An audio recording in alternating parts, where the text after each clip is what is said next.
क्या हाल है सभी के, कैसे हैं आप सब। आरआरबी एनटीपीसी का जैसा प्रैक्टिस बैच आप सभी के बीच में चल रहा था। मैथ्स का ये प्रैक्टिस सेट है, लेवल थोड़ा सा मॉडरेट होगा आपका, और जो कि कॉन्सेप्ट बेस पे जितने भी क्वेश्चन बन सकते थे और कॉन्सेप्ट क्लियर कराने की बात है तो वो पिछली वीडियो में हो चुकी है। अब जो भी प्रैक्टिस होगी वो एक तरीके से आपके एग्जाम पैटर्न को देख के होगी, और कैसे क्वेश्चन को जल्दी जल्दी आप सॉल्व कर सकते हैं उन चीजों को ध्यान में रख के अब हम करेंगे। लगभग 25 से 30 क्वेश्चन इस प्रैक्टिस सेट में देखने को मिलेंगे, जो कि आपके एग्जाम के लिए काफी ज्यादा इंपॉर्टेंट है। कुछ क्वेश्चन आपको लगेंगे कि ये काफी इजी है, बट उनके कॉन्सेप्ट जो होते हैं वो एग्जाम में हूबहू आ जाते हैं, और कहीं ना कहीं आपको प्रॉब्लम हो जाती है, या क्वेश्चन को जल्दबाजी में आपको स्किप करना पड़ जाता है, और ऐसे ही कॉन्सेप्ट पे क्वेश्चन बन जाते हैं एग्जाम में। तो टाइम को वेस्ट ना करते हुए सीधे अगर हम प्रैक्टिस की तरफ चलते हैं, और साथ ही साथ अगर इस चैनल पर आप नए हैं तो इस चैनल को जरूर सब्सक्राइब करें। साथ ही व्हाट्सएप और टेलीग्राम ग्रुप को जरूर से ज्वाइन करें, ताकि आपको अपडेट मिलती रहे। साथ ही साथ कुछ प्रैक्टिस के पीडीएफ आपके मैथ्स वगैरह के ग्रुप में शेयर होते हैं, उससे आप एक अच्छी प्रैक्टिस कर सकते हैं। पहले क्वेश्चन की तरफ बात करें। पहला क्वेश्चन है, यदि किसी आयत का क्षेत्रफल 60 वर्ग मीटर है, यदि किसी आयत का क्षेत्रफल 60 वर्ग मीटर है और उसकी लंबाई 12 मीटर है, तो चौड़ाई कितनी होगी। अब एक चीज आई है यहाँ पे, आयत। अब आयत को आज हम खत्म ही कर देते हैं कि आयत से क्या क्या क्वेश्चन बनते हैं और किस तरीके से बनते हैं। अगर हम आयत की बात करें अगर हम आयत की बात करें, कुछ इस तरीके का इसका फिगर बनता है, सबको पता होगा। ये साइड और ये साइड बराबर होती है, ये साइड और ये साइड आपकी बराबर होती है। ये आपका लंबाई होता है, ये आपका चौड़ाई होता है। तो कहीं ना कहीं इसमें दो लंबाई और दो चौड़ाई होते हैं। दो तरीके के क्वेश्चन बनते हैं, या तो क्षेत्रफल, या जिसको हम एरिया कहते हैं। इसका फॉर्मूला होता है L इंटू बी, लंबाई गुणे चौड़ाई, इसका फॉर्मूला होता है। या तो फिर पैरामीटर यानी कि परिध। परिध में क्या होता है कि परिध का फॉर्मूला होता है 2L plus B, 2L plus B. तो अब जैसे इस क्वेश्चन को अगर हम देखें, यहाँ पे एरिया दिया गया है, लंबाई दी गई है, चौड़ाई पूछी गई है, तो हम इस फॉर्मूले को लाते हैं। यहाँ पे एरिया इज इक्वल टू क्या होता है, लंबाई गुणे चौड़ाई। एरिया दिया गया है 60, लंबाई दिया गया है 12, चौड़ाई आपका x है। हम x को इधर रोक लेते हैं, तो 60/12 बराबर x हो जाएगा। x की वैल्यू आ जाएगी 5। 5 कहीं पे है, ऑप्शन नंबर ए आपका 5 मीटर आपका सही हो जाएगा। या आपसे परिध पूछेगा तो इस फॉर्मूले पे वैल्यू पुट कर देंगे। दो लंबाई है, या फिर आप नॉर्मली जोड़ भी सकते हैं, दो लंबाई जोड़ लीजिए, दो चौड़ाई जोड़ लीजिए, चीजें निकल आएंगी। या फिर आप इस फॉर्मूले से चीजों को सॉल्व कर सकते हैं। अगले क्वेश्चन की तरफ बढ़े। यदि किसी त्रिभुज के दो कोण 45 डिग्री और 90 डिग्री है, तो तीसरे कोण का मान क्या होगा। Two angles of the triangles are 45 degree and 90 degree. What is the measure of the third angle. देखिए, ट्रायंगल जो होता है, ये आपका ट्रायंगल है। ट्रायंगल का टोटल जो होता है वो 180 डिग्री का होता है।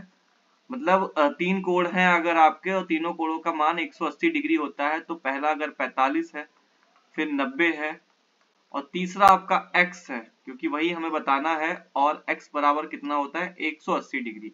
तो x की, अगर हमें x का मान निकालना है, तो 180 माइनस ये दोनों जुड़ जाएंगे, उधर जाके माइनस हो जाएंगे, तो ये आपका हो जाएगा 135 डिग्री। तो x बराबर क्या आ जाएगा, 45 डिग्री।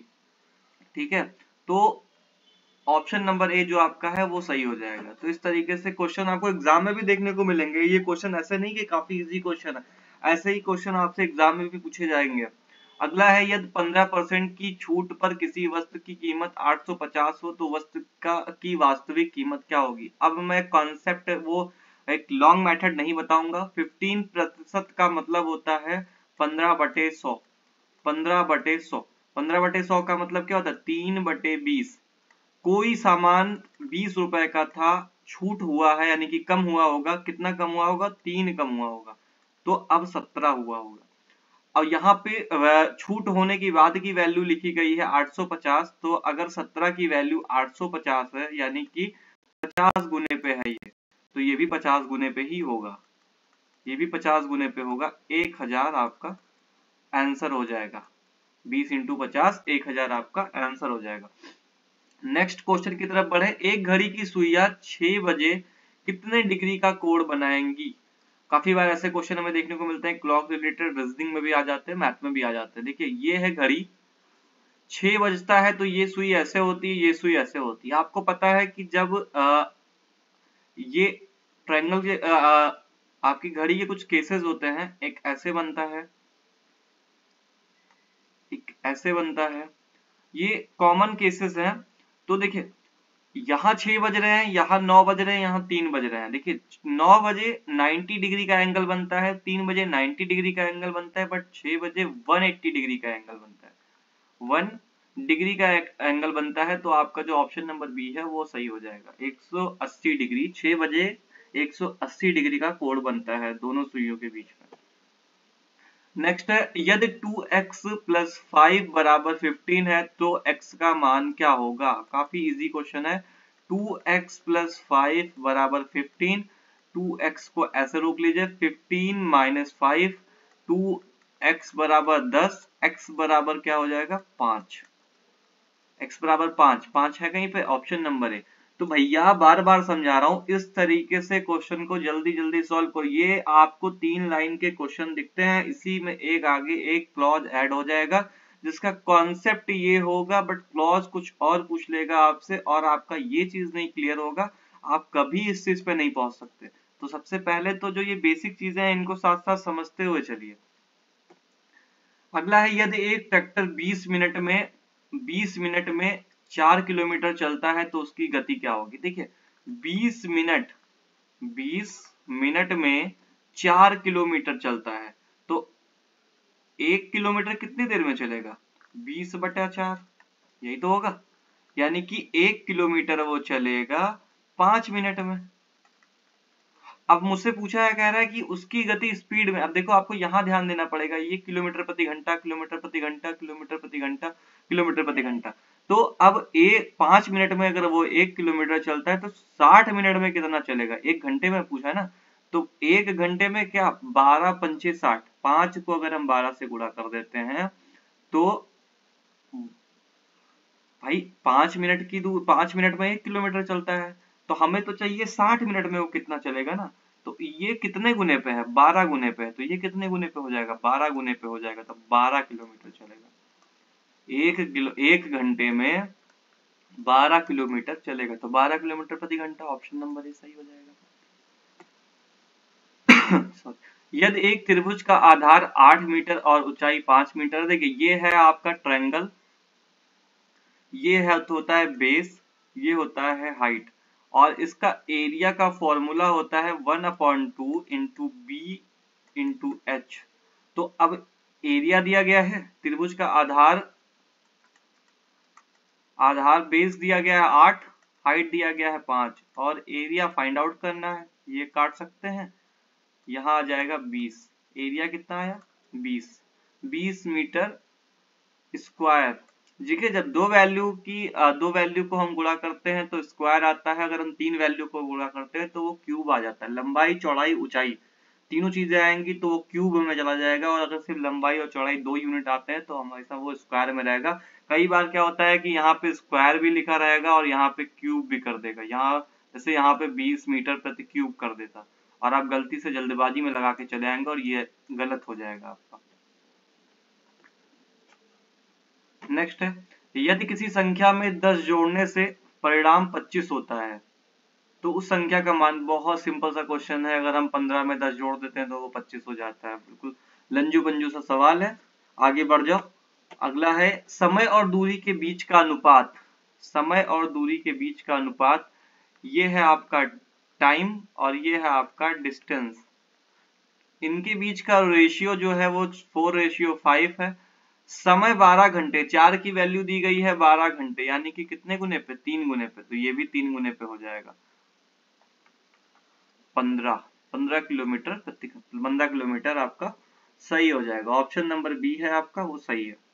नेक्स्ट है, किसी संख्या का 25% 30 है तो वह संख्या का होगी। मान लीजिए 25% का मतलब क्या होता है, 25% का मतलब होता है 1/4, यानी कि अगर हम एक की वैल्यू 30 है, एक की वैल्यू 30 है, यानी कि देखो 25% है ना, मतलब एक की वैल्यू 30 है तो ये 30 गुने पे हुआ, तो ये भी 30 गुने पे हो जाएगा, तो ये 120 हो जाएगा। ऑप्शन नंबर ए आपका सही हो जाएगा। नेक्स्ट है, एक समांतर चतुर्भुज का क्षेत्रफल 60 वर्ग मीटर है, उसकी लंबाई 12 मीटर है, तो चौड़ाई कितनी होगी? समांतर चतुर्भुज, समांतर चतुर्भुज, इसका फॉर्मूला होता है, एरिया का फॉर्मूला होता है, एरिया का फॉर्मूला होता है आधार गुणे ऊंचाई, यानी कि बेस इंटू हाइट इसका फॉर्मूला होता है।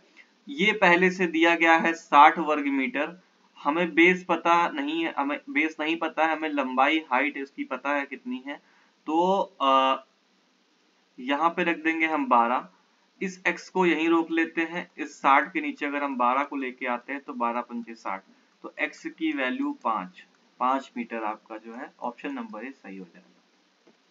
नेक्स्ट है, ये यदि एक जलाकार त्रिकोण का क्षेत्रफल 36 वर्ग मीटर है और उसकी ऊंचाई 6 मीटर है, तो आधार क्या होगा? देखो ट्रायंगल है, त्रिकोण है ना, त्रिकोण जलाकार, मान लीजिए कोई तालाब है और इसका क्षेत्रफल एरिया बराबर 36 वर्ग मीटर दिया गया है और उसकी ऊंचाई 6 मीटर है, तो आपसे बेस पूछा है। फॉर्मूला पता होता है आपको 1/2 into B into H, 1/2, base नहीं पता, x रख देते हैं, हाइट 6 हो गया गुणे 1/2 हो गया, और ये आपका है 36, इसे काटेंगे 3 हो जाएगा, अब ये इधर जाएगा तो 36/3 हो जाएगा बराबर x, काट दीजिए, x बराबर 12 मीटर, ऑप्शन नंबर डी सही हो जाएगा। तो ये जो कॉन्सेप्ट है, ऐसे क्वेश्चन आपको एग्जाम में देखने को मिलते हैं, कुछ मॉडरेट लेवल पर भी हमें आगे बढ़ेंगे हम, और ये भी एक अपने आप में मॉडरेट लेवल का क्वेश्चन है, इसमें एक दो मिसिंग कर देता है या कुछ चीजों को रेशियो पे रख देता है, आप कंफ्यूज हो जाते हैं। तो कॉन्सेप्ट तो यही कहता है, बाकी चीजों में क्वेश्चन में जैसे जैसे चेंजेस होंगे वो आपको आगे प्रैक्टिस सेट में देखने को मिलेंगे, कैसे चेंजेस जो है वो टीसीएस बार बार करता है आपके साथ में। नेक्स्ट है, यदि एक दुकान पर 1200 में एक वस्तु बिक रही है और इस पर 20% की छूट है, देखो 20% की छूट मतलब 1/5, मतलब 5 रुपए की कोई चीज 4 रुपए में मिल रही है, 1 रुपए कम पे मिल रही है, तो 1200 की है, ये कितने की है? 1200, 5 की वैल्यू दी गई है 1200 रुपए, यानी कि 5 दूनी 10, 240 गुने पे, तो ये भी 240 गुने पे हो जाएगा।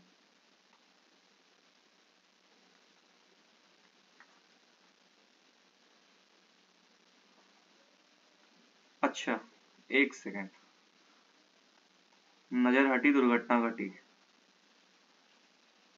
हाँ, 5/5 × 4, ये 4 की वैल्यू दी गई है, 1200 में बिक रही है, 20% की छूट के बाद वो 1200 में बिक रही है, तो 4 की वैल्यू अगर 1200 है तो ये 30 गुने पे है, तो ये भी 30 गुने पे हो जाएगा, 300 गुने पे है तो ये भी 300 गुने पे हो जाएगा, ये 1500 हो जाएगा, ऑप्शन नंबर बी सही हो जाएगा। कॉन्सेप्ट वही है, थोड़ा सा क्वेश्चन को पढ़ने में गलती हुई थी। एक संख्या को 3 से विभाजित करने पर शेषफल 2 आता है, तो वह संख्या क्या होगी? एक संख्या को 3 से विभाजित करने पर शेषफल 2 आता है, तो वह संख्या क्या होगी? अब हम इसमें क्या कर सकते हैं कि हम ऑप्शन से जाने की कोशिश करते हैं। अगर मान लीजिए हम पहले ऑप्शन ए को उठाते हैं, a बराबर 3 है, अगर 3 से 3 को विभाजित करेंगे तो शेषफल 1 आ जाएगा। बी वाले ऑप्शन को उठाते हैं, पे 5 है, अगर हम 3 को से करेंगे तो हाँ इसमें 2 आ जाएगा। फिर हम सी वाले ऑप्शन को उठाते हैं 6, अगर इसको हम 3 से विभाजित करेंगे तो 3 दूनी 6, 0 आ जाएगा। और अगर हम 8 को उठाते हैं, डी को उठाते हैं और 8 को विभाजित करते हैं तो 2 आएगा। अब देखिए दो ऑप्शन टैली कर रहे हैं, पर हमेशा क्या होता है कि हमेशा छोटी वैल्यू आंसर होती है, तो आप ऑप्शन नंबर बी को लगा के सही करके आएंगे, तो इसलिए आप ऑप्शन से भी क्वेश्चन को सॉल्व कर सकते हैं। अगला है, नम्रता और विभू की आयु का अनुपात 5:8 है। ये है नम्रता, ये है विभू, इनकी आयु का अनुपात कितना है? 5:8। ठीक, और यदि विभू की आयु 24 वर्ष, इसकी आयु कह रहा है 24 है, पहले बताया मुझे 5:8 है और अब बता रहा है 24 है, तो कितने गुने पे है? 3 गुने पे, तो ये भी कितने गुने पे? 3 गुने पे जाएगा, 15 वर्ष, ऑप्शन नंबर ए सही हो जाएगा। नेक्स्ट है, यदि एक व्यक्ति किसी टावर के शीर्ष को 60 डिग्री के उन्नयन कोण पर देखता है, यदि टावर की ऊंचाई 50 मीटर है तो व्यक्ति और टावर के आधार के बीच की दूरी कितनी होगी। देखिए, ये मान लिया कोई टावर है, ठीक है, और कोई व्यक्ति इससे 60 डिग्री पे खड़ा हुआ है, 60 डिग्री पे खड़ा हुआ है, मान लिया यहाँ कोई व्यक्ति खड़ा है, ये इसको देख रहा है और टावर की ऊंचाई है 50 मीटर। तो कह रहा है कि आदमी और टावर का जो ये पॉइंट है इसके बीच की दूरी कितनी होगी।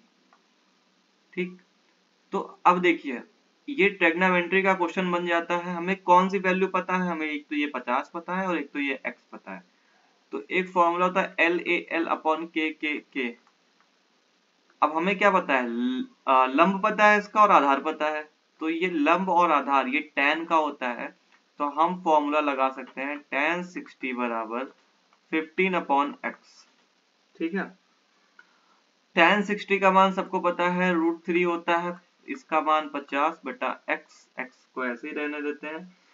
तो x बराबर क्या हो जाएगा, x बराबर क्या हो जाएगा, x बराबर हो जाएगा 50 बटा √3। इसको हम सॉल्व करने के लिए यहाँ √3 और यहाँ √3 से गुणा करेंगे तो 50 √3 बटा 3 आ जाएगा। अब अगर हम √3 की वैल्यू को पुट करते हैं तो √3 की वैल्यू होती है 50 गुणे 1.732 अपॉन 3। अगर हम इसे सॉल्व करते हैं तो 86 पॉइंट समथिंग अपॉन 3 आता है, और अगर हम इसे सॉल्व करेंगे तो लगभग 28.87 हमारा निकल करके आएगा। ऑप्शन नंबर ए जो सही है। नेक्स्ट है, एक आदमी एक टावर के शीर्ष को 30 डिग्री और 60 डिग्री के उन्नयन कोण पर अलग अलग स्थानों से देखता है। देखिए, यहाँ भी टावर है, यहाँ कोई आदमी पहले खड़ा था 60 डिग्री पे, फिर वो चला गया 30 डिग्री पे और दोनों से देखता है उसको, दोनों से देखता है, दोनों से देखता है। तो ये तो हो गया आपका 60 डिग्री पे, ये हो गया आपका 30 डिग्री पे।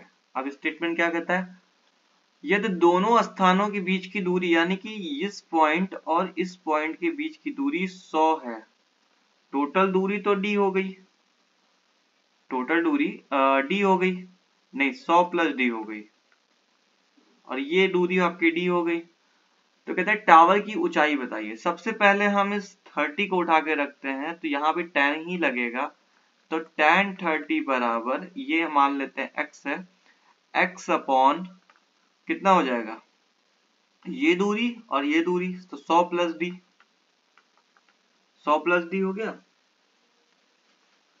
100 प्लस डी हो गया। अब देखिए tan 30 का कितना मान होता है 1 अपॉन √3, tan 30 का 1 अपॉन √3, और ये आपका x है, x बराबर 100 प्लस डी। ठीक, तो x बराबर क्या हो जाएगा 100 प्लस डी बटा √3, पहली x की वैल्यू निकल आई है यहाँ पर। अब हम बात करें tan 60 की, तो tan 60 का मान क्या होता है, एक तो हम x को ले लेंगे और यहाँ पे क्या हो जाएगा d आ जाएगा, और tan 60 की वैल्यू क्या होती है √3। तो अब यहाँ पे x की वैल्यू क्या निकल करके आएगी, यहाँ पे x की वैल्यू निकल करके आएगी d√3। ठीक, अब हम जब इन दोनों इक्वेशन को सॉल्व करेंगे, हम जब इन दोनों इक्वेशन को सॉल्व करेंगे तो एक तो ये निकल के आया आपका, एक ये निकल करके आया। अब अगर हम इसे देखिए, अब हम x की वैल्यू ये भी है, x की वैल्यू वो भी है, तो हम इसको इक्वल रख सकते हैं ना। ये फिगर मैं हटा दे रहा हूँ यहाँ से, ये फिगर हम यहाँ से हटा दे रहे हैं। देखिए, हम x बराबर x तो है ही ना, तो x बराबर क्या 100 प्लस डी बाई √3 बराबर d√3। अब हम इसे क्रॉस मल्टीप्लाई कराएंगे तो 100 प्लस डी बराबर 3d, ये डी इधर जाएगा माइनस हो जाएगा, तो 100 बराबर 2d, तो d बराबर कितना आ गया, d बराबर कितना आ गया 50। तो d की वैल्यू निकल के आ गई 50। अब जो हमने फिगर बनाया था यहाँ पे मैं बना देता हूँ आपको, ऐसे करके कुछ फिगर था, ये तो ये 100 था, ये आपका d था, ये 100 प्लस d था, तो ये दूरी भी निकल गई 50। तो अब टोटल दूरी हो गई 150। अब आपको चाहिए हाइट, तो ये 30 डिग्री पे जब हमने रखा था यहाँ पे, 30 डिग्री पे जो हमने रखा था यहाँ पे, तो अब फिर से tan 30 लगा दीजिए, tan 30 लगा दीजिए, ये आपका x हो जाएगा, डिस्टेंस आपका 150 है, tan 30 का मान 1/√3 था, बराबर x/150 को रख लीजिए और इस इक्वेशन को सॉल्व कर लीजिए, चीजें सॉल्व हो जाएंगी। मतलब पहले क्या था कि पहले तो हमें ये डिस्टेंस चाहिए था, ये डिस्टेंस चाहिए था कि ये कितना है, तभी तो हम इस चीज को निकाल सकते हैं। इससे पहले जो क्वेश्चन हमने करवाया है उसमें आपको ये डिस्टेंस दी हुई थी, यहाँ पे नहीं दिया हुआ है, तो पहले आपको ये डिस्टेंस चाहिए होगा ना। अगर आपको ये क्वेश्चन में कुछ डाउट है आप कमेंट कर सकते हैं, मैं इस स्लाइड को अगले आपकी क्लास में फिर से ऐड कर देता हूँ और दूसरे क्वेश्चन के साथ ऐड कर देता हूँ, फिर चीजों को हम समझ लेंगे।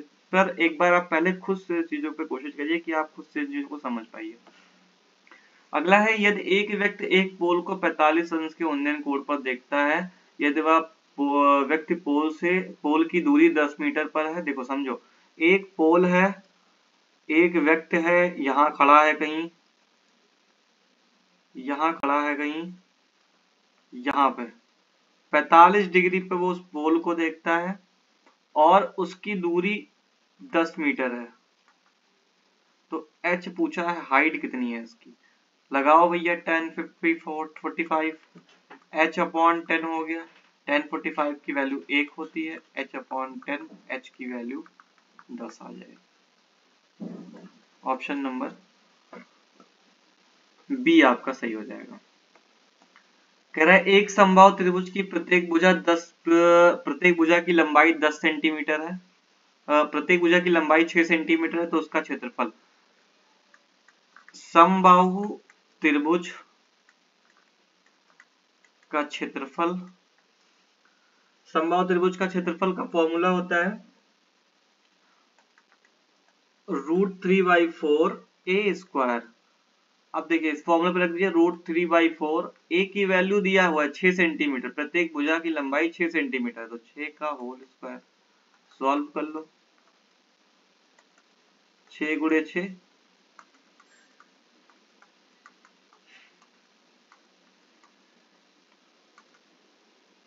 9√3। ऑप्शन नंबर ए आपका सही हो जाएगा। कह रहा है एक समकोण त्रिभुज में एक लंबवत भुजा की लंबाई 8 सेंटीमीटर और दूसरी लंबवत भुजा की लंबाई 15 सेंटीमीटर है। मैं फिगर बना दूंगा, आप इसे खुद से सॉल्व करेंगे और समझेंगे। ये पाइथागोरस लगाना पड़ेगा, इसे पाइथागोरस प्रमेय से सॉल्व होगा। एक भुजा मान लेते हैं ये 8 सेंटीमीटर है और ये 15 सेंटीमीटर है और आपको चाहिए ये, तो अब इसको कैसे निकालेंगे। ये ए बी सी है, फॉर्मूला में लिख देता हूं, ए सी स्क्वायर बराबर A B square plus B C square. अब इसे आप खुद से सॉल्व करके और इसका जो भी आंसर है आप वो कमेंट सेक्शन में ऐड करेंगे। तो इस तरीके से ये जो सारे जितने भी क्वेश्चन थे काफी इंपॉर्टेंट क्वेश्चन थे। जहां भी आपको डाउट लगे या किसी चीज को आपको समझने में प्रॉब्लम हो रही है उस चीज को आप जरूर कमेंट में मेंशन करें और साथ ही आपको कौन से चैप्टर पे प्रॉब्लम हो रही है उस चीज को भी बताएं, जिससे हम आपकी पूरी हेल्प कर सकें और उस तरीके के क्वेश्चन को हम प्रैक्टिस सेट में लाने की कोशिश करेंगे। खैर ये भी शुरुआत है, आगे आगे बहुत सारी चीजें आएंगी। और क्या आपको रीजनिंग का भी प्रैक्टिस सेट चाहिए ये भी हमें बताएं। साथ ही अच्छे से तैयारी करते रहिए, एग्जाम काफी पास है और जैसे जैसे एग्जाम पास आ रहा है आपको अपने प्रिपरेशन पर एक अच्छा ध्यान देना चाहिए और चीजों को बेहतर तरीके से समझने की कोशिश करनी चाहिए। Thank you for watching guys, thank you so much.